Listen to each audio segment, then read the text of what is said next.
I have one more story I'd like to tell you about the weeds. Now, like I said, the weeds was right next to our house, and it had pine trees going up and a mat of pine needles down on the ground, pine cones scattered around.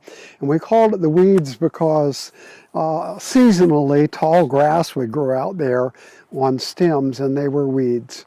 That's what we called them. And then we had the elephant ears in the corner. But I would often go in the weeds just to play around. I'd get a stick or a slingshot or whatever, a spear. I'd go out in the weeds and pretend to be hunting or be pretending to skulk around, you know, looking for the enemy. We were into weapons, and we were into pretending to be soldiers and other things like that.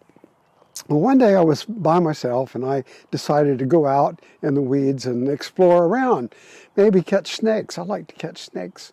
And I had a little stick in my hand, and I was wandering around in the weeds looking for stuff, and I was kind of right out in the middle of the weeds. There was a big pine tree there, and I didn't go in the south part of the weeds too much where the highway was, because it was a little thicker there, and for some reason it was scarier. I don't know.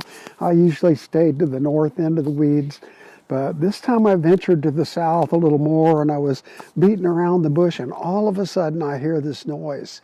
It was pretty loud. It was a rattle, rattle, rattle, rattle, rattle kind of noise. Now, down in Florida, we have 4 kinds of poisonous snakes that are pretty common. And one of them is the diamondback rattler. And I heard this rattle, rattle, rattle, and so I froze in place. And I looked out 3 or 4 feet ahead of me, and there was a real big diamondback rattler. Now, I can't tell you how long he was, and every time I tell the story, he gets bigger. I'll warn you about that. But when I was a kid, I was probably in the 3rd grade when this happened. When I was a kid, I'd look at that snake and I thought, man, that thing's a giant. It must be 6 foot long, at least. I don't know. But honestly, I don't know how long it was, but it was pretty big around, you know, big enough to see and big enough to put the scare in you. And it coiled up and saw me. And so I was close to that tree. What am I going to do? Should I start whacking the snake with a stick? Should I run off and chance moving? And so I don't know if it's the best thing to do or not, but I backed up slowly like this, and I got right against that tree, and I made like a tree. And I just blended into that tree as good as I could blend into it. And my trail was maybe 8 or 10 feet off to the right, and I was standing there, and the snake was out there, and he was doing that tongue thing that they do, you know, smelling, and he was rattling and coiled up, but he didn't come any closer.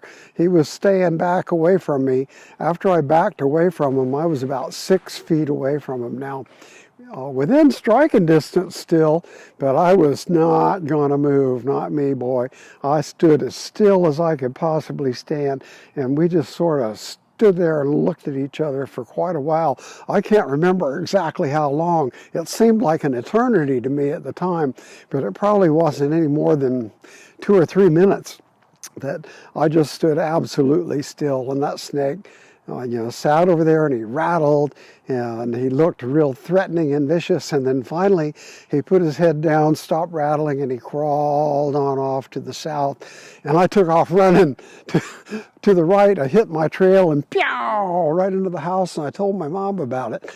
And she says, I tell you not to play in the weeds. You got to be careful playing in the weeds. Do you think that stopped me from playing in the weeds?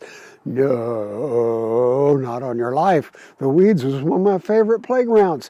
But I'll tell you, I was mighty cautious after that. But I never saw that snake again. I don't know where he went. He probably crawled off to another weed patch somewhere.